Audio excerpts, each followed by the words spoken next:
Hello বন্ধুরা, Oasis fashion ব্লগে সবাইকে স্বাগত। আজকে আমি আপনাদেরকে দেখাবো ইঞ্চি ফিতার হিসাব, যা সহজেই মনে রাখা যায়। তো একটি ইঞ্চি টেপে 1 থেকে 60 ইঞ্চি পর্যন্ত থাকে। যারা নতুন দর্জির কাজ শিখতে চাইছেন তাদেরকে প্রথমে শিখতে হবে ইঞ্চি ফিতের হিসেব। আর এই ইঞ্চি ফিতার হিসেব যদি আপনারা সহজেই শিখে যান তাহলে দর্জির কাজ শেখা খুবই সহজ হয়ে যাবে। এই যে দেখুন, একটি ইঞ্চি টেপে 1 থেকে 60 ইঞ্চি পর্যন্ত থাকে। আর এই ইঞ্চি ফিতাতে 1 থেকে 60 ইঞ্চি পর্যন্ত আমরা কাপড় কাটার কাজে ব্যবহার করে থাকি। একটি ঘর হচ্ছে এই একটি ঘর থেকে আরেকটি ঘর, আরেকটি ঘর থেকে আরেকটি ঘর, এটা হচ্ছে 1 ইঞ্চি। তো 1 ইঞ্চির মধ্যে 8টি ঘর, 8টি দাগ থাকে। 1 2 3 4 5 6 7 8।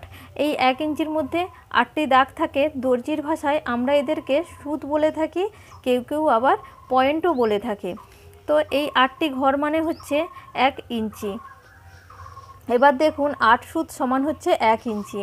মানে আমাদের এই 8টি 1 2 3 4 5 6 7 8, এই 8টি সুত হচ্ছে 8 সুত মানে হচ্ছে 1 ইঞ্চি।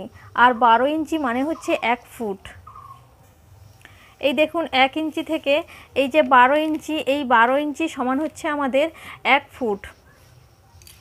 এবার 3 ফুট সমান হচ্ছে 1 গজ, আর 2 হাত সমান হচ্ছে 1 গজ বা হচ্ছে 36 ইঞ্চি। আর 36 ইঞ্চি সমান হচ্ছে 16 গিরা, আর 9 ইঞ্চি সমান 4 গিরা, 27 ইঞ্চি সমান 12 গিরা, আর 2 ইঞ্চি 2 সুত সমান হচ্ছে 1 গিরা। তো এটা আপনাদেরকে তো অবশ্যই জানতে হবে। আমার চ্যানেলে এর আগের ভিডিওটি দেখলে আপনারা খুব সহজেই গজ গিরার হিসাব শিখে যাবেন।